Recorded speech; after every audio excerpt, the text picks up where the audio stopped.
When we switched from Air Force One to the presidential helicopter that election morning, I couldn't help thinking about the vanquished candidate sitting right there ahead of me in Marine One. He looked so rigid as to be frozen, or even, as it gruesomely occurred to me at the time, to be in the early stages of rigor mortis. Yet at that moment he was still the President of the United States, and so, despite everything, was being briefed by staff on matters unrelated to the situation he was now having to face. Couldn't such a business-as-usual exercise have at least been put off, if nothing else for decency's sake? As I've often told people over the years, that helicopter ride into Plains was like being inside a giant bird, one that was dying. As we headed low over the swirling grass, the reality of small-town Georgia suddenly came into view. Then a scratchy voice sounded over Secret Service Chief Jerry Parr's walkie-talkie. "Dancers on the ground." Mrs. Carter was there, waiting. Plains was where they were from, and it was where they would soon be headed back. On the ground, I walked past the train depot where, 4 years before, Carter had appeared on the platform to be applauded and cheered after winning the presidency. Passing the little station building, through the window, I glimpsed two people alone in the room, Jimmy and Rosalind. He'd asked to tell her himself, and just the two of them were now standing there.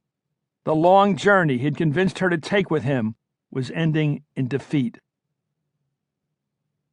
There were those in the Carter White House who believed that Ronald Reagan, a popular governor of California who'd made his name and fame originally in the movies and later on TV, was the best Republican candidate our man could face in his re-election campaign. To them, Reagan seemed a handsome, likable lightweight, relying on feel-good rhetoric and upbeat platitudes. However, by the fall of 1980, with the race in full swing, the Carter staffers saw the exorbitant price of this mistake. For my part, I was about to experience from a punishing vantage point just how hard it was to beat Ronald Reagan. It's not that there hadn't been warnings from those who had previously made the mistake of underestimating him. Former California Governor Pat Brown, denied a third State House term in 1966 by a Reagan landslide, had dropped in at the White House back in the spring, specifically to pass on those lessons he'd learned the hard way.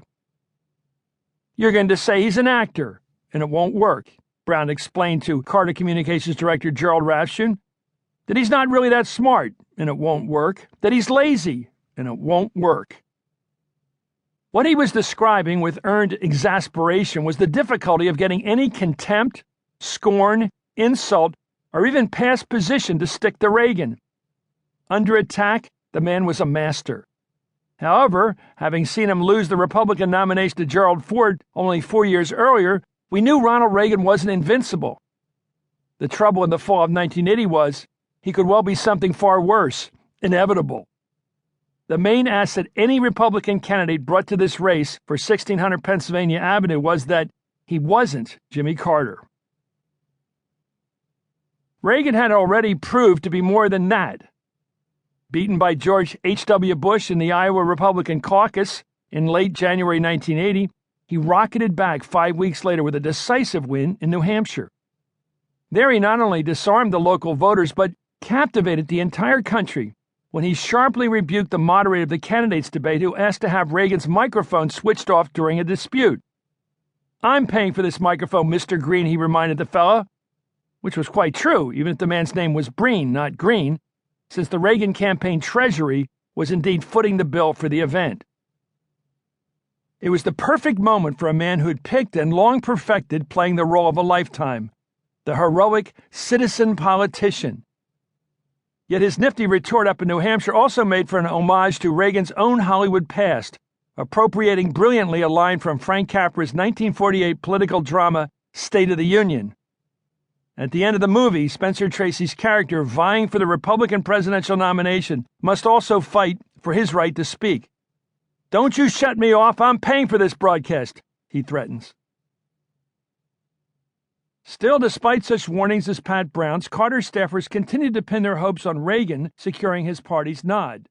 With his right-wing foreign policy, his old notions about making Social Security contributions voluntary, and his early crusading against Medicare,